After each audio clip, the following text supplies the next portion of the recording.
Landmine. This is called a Christmas miracle. Yesterday was Christmas. A tiger escaped from its home at the zoo and ate a guy. Really. It mauled two more. The newspaper said it had not walked through the only door to its enclosure. There was also a 15-foot moat and a 20-foot wall.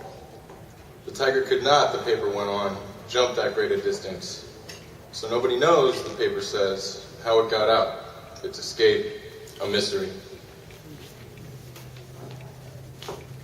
Vano's release date, me waiting at the gate.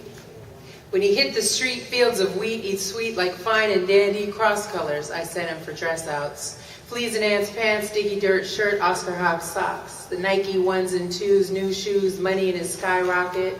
I showed up in a 78 Seville, the rumble and jar, straight from the auction.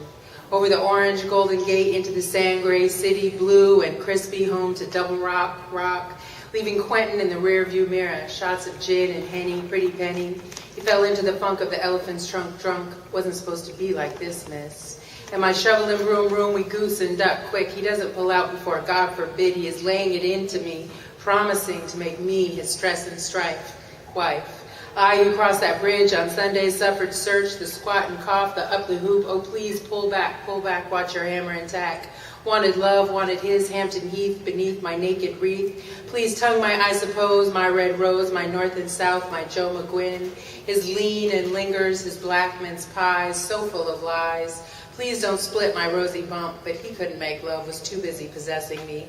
Me, I was his twist and twirl, his dumbass Barclay Hunt cunt, his ticket to bees and honey, his brace and bits. I wanted to be his missus, his cheese and kisses. No longer just a whisper on the moan and groan, sprung from the mop and pail, and oh, how he'd make me cry. No longer calling collect, my expensive confessional, he ground me down.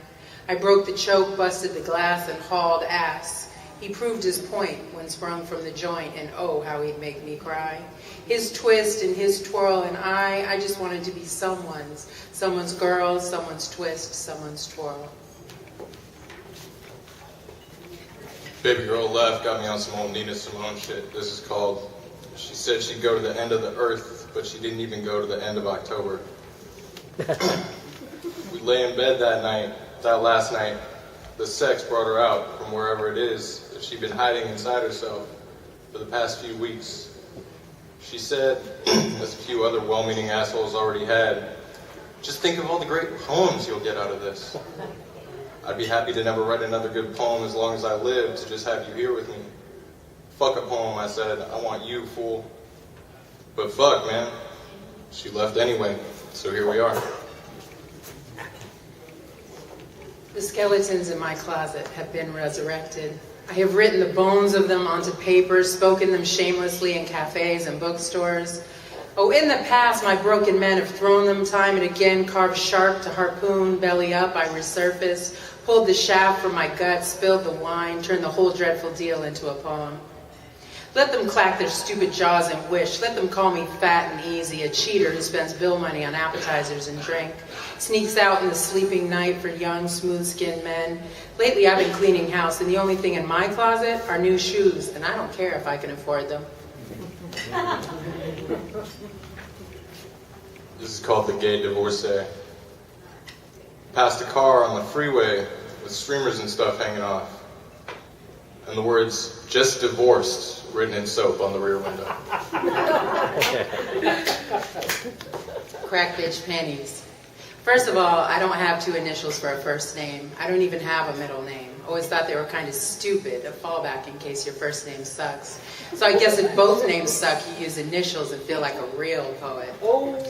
Maybe I don't write about the things, I don't hang out in bars, love the drink, hate the places, never know where to put my eyes. The discomfort gets expensive, drinks drained quickly, ice cubes chewed. I don't smoke, which leaves empty hands, makes self-destruction less visceral. So I stay at home, no dick to play with, never had one to stick in a crusty whore pussy or other regrettable shit your favorite poets seem to be writing about.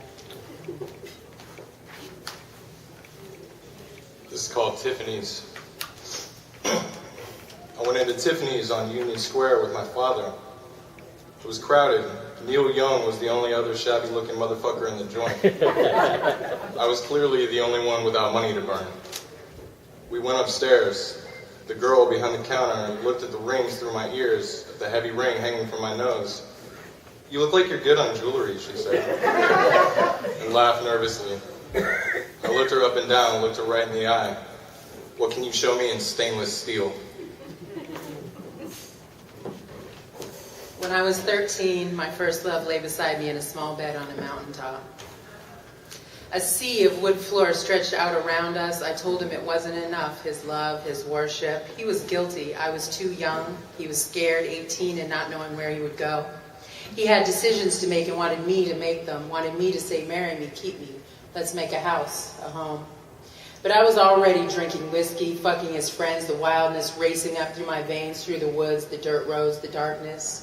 By lamplight, I cooked dinners on the wood stove, spaghetti and pork chops mostly, burning soy sauce and onions to cast iron.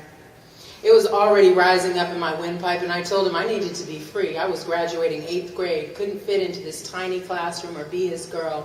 Tired of shrinking, I was bigger and taller, trying to hide my sex on the yellow school bus, like I was going to drop some grown shit on the green pleather seats. Like it was hanging out my thrift store dresses, ducking behind my asymmetrical bob, one shy, thick eyebrow to the world. And I was trying to reconcile my worlds, trying to escape the captivity of them both. Weekends we rode the T to parties and movies like The Thing and Taps, hiked up Mission Hill in packs, piled into someone's VW bus. He called me his snow bunny, his band played by generator up on Dad's mountain. Mondays I'd go on back to school through orange leaf maple woods to a small schoolhouse, walk a mile uphill where I turned my back, where I felt it first. The death of what I thought was love, the questioning if it ever was. I like first kisses, the melting part. I chase the rabbit down the hole every time, but then I'm down there, down in it, the blackness. He's holding me, soaking my back in man tears, the worst kind, salting my back, making me harder, impenetrable.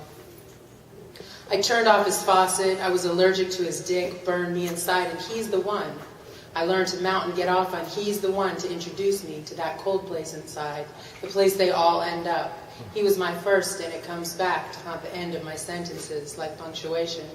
The question, if it ever was, or if this is what it looks like, the end of love.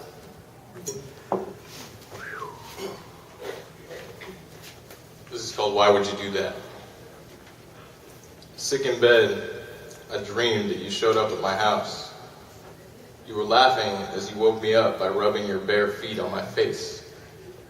At first, I was mad that you would come all that way just to do something like that to me. Then, I was even madder when I realized you had.